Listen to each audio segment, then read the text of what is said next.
amazing, the subtle games that you are playing, and you don't even know I exist, but you have got me on your hit list. And you're conspiring, girl, you are sexual and bad, and now you got this on your conscience, because now I'm unresponsive. Hey folks, how's it going? So today's question is, can a bookshelf speaker like the one we have here sound like a floor standing speaker? Or can it come close to a floor standing speaker? Now, to really answer that question, I have to go back to when I was in university. Now, when I was in university, I didn't have a lot of room to play around with. So I had to look for a quality bookshelf speaker that will give me that experience. And I found few. In fact, I found a lot of speakers, bookshelf speakers that sounded great. JBLs, Epi, a lot of speakers. However, I kept leaning towards floor standing speakers for one main reason. Floor standing speakers, for the most case, I'm not saying for all the cases, but for most cases, floor standing speakers tended to have a more full response, more bass, more body in the bottom end, more extension, more full sound, more everything. And so I kept leaning towards floor standing speakers. And the more I got into this hobby, what I found was that bookshelf speakers have a physical limitation when it comes to reproducing some demanding tracks like Hot Spade or Hey Now by London Grammar is a good one. Limit to Your Love, that's another good one. So when I played these tracks, bookshelf speakers tended to clip.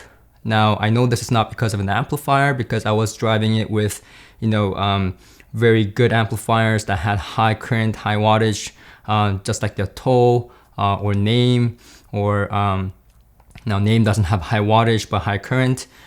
Bryston or whatever it is, it had enough power, and I can tell you that it was not the amplifier, just in case some of you might be like, oh, it's the amplifier.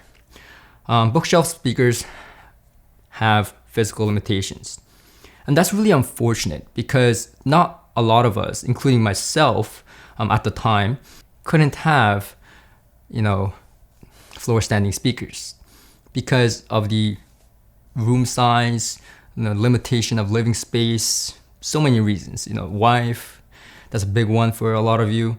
So we have to compromise and get a nice bookshelf speaker. Now, a lot of the time I work in the store, a lot of clients come in to look for bookshelf speakers but lean towards the sound of the floor standing speakers, and they are just like struggling. They're like, do I get slapped by my wife, or do I buy these speakers? What do I do? And I have to say, go with your guts, go with what makes you happy. But either case is a tough decision. Now, going back to the subject of, can a bookshelf speaker, sound like a floor stander? In most cases, no. Of course, not in all cases.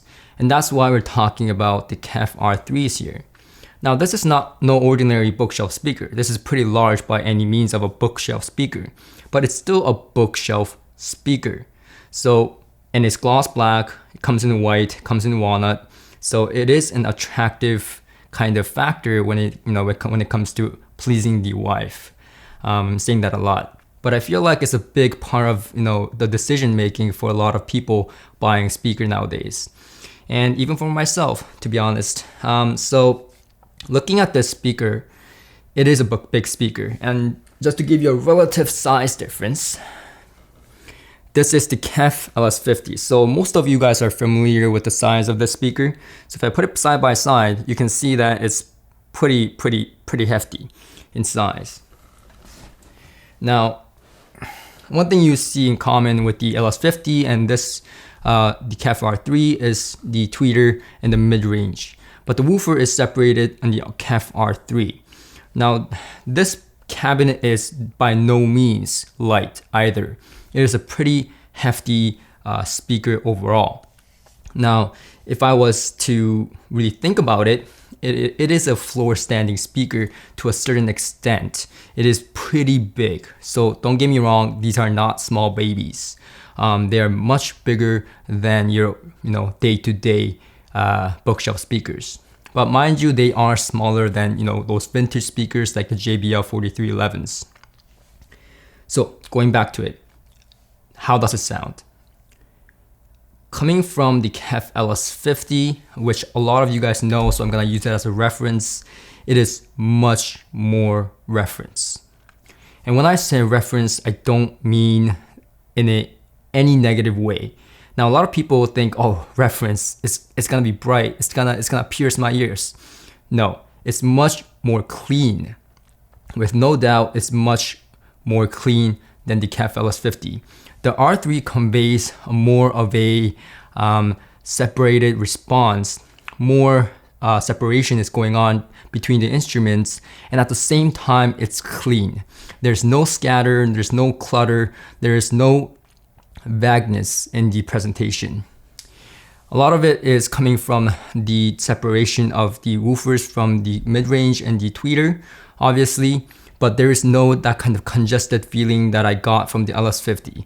Now, by no means is the LS50 a congested speaker, especially when paired with the right amplifier. But the Kef R3 is less picky in terms of pairing it with the right amplifier per se. Partially because it's more efficient, ironically, and secondly, it is a more forgiving, yet reference. So I don't know if that makes sense. So let me back up a little bit. The Kef R3 is going to give you that slam in the bass that the LS50s cannot. It is also going to give you a more full-bodied response, but not in a muddy way. It's going to be very clean, and you're going to be able to distinguish the bass from the mid bass to the mid ranges to the high frequencies. You can very much define it without a doubt, and without untrained ears either. Now, with this being said, the Kef R3 is much like a floor standing speaker. It does not struggle with any of the hard tracks I threw at it. In fact, when I had it kind of in a blind test with my friends and my mother here, my mother, no, you may be like, underestimating my mother. My mother has listened to a lot of speakers. Because mainly I listen to it and she's walking by, she sits down to listen to it. She loves music. And in fact, when I'm at work, she's listening to it all day. She turns on music all day, every day. I come back from work, she's still playing. I'm leaving in the morning, she's playing, and I come back from work, she's playing. So she's playing all day. So she is probably a better person to do the review than me, honestly. But in all regards, when I had these speakers first hooked up, she automatically thought it was a floor standing speaker. And when I asked her, what kind of price range do you think this speaker is? Most of the time, she's very good at guessing, but she got it totally off. She was saying that, these must be, at least $10,000, which was quite surprising to me because I don't see as that reference. I do see the value in the speakers at its current price, but I didn't see it as that much. But my mother really loves it. Now, another thing that this speaker excels at is imaging. Tujin actually was the one who caught this. He was playing these speakers before I was, and he was saying that these speakers image incredibly. And I was thinking, what does he know? Obviously, he's my friend. I was kind of, on the fence with that. But I hooked these up and I'm listening to them. And the first thing I notice is that these speakers have the capability of a floor standing speaker, but at the same time, it has the capability of bookshelf speakers. And what I mean by that is bookshelf speakers tend to disappear better than floor standing speakers. They image better.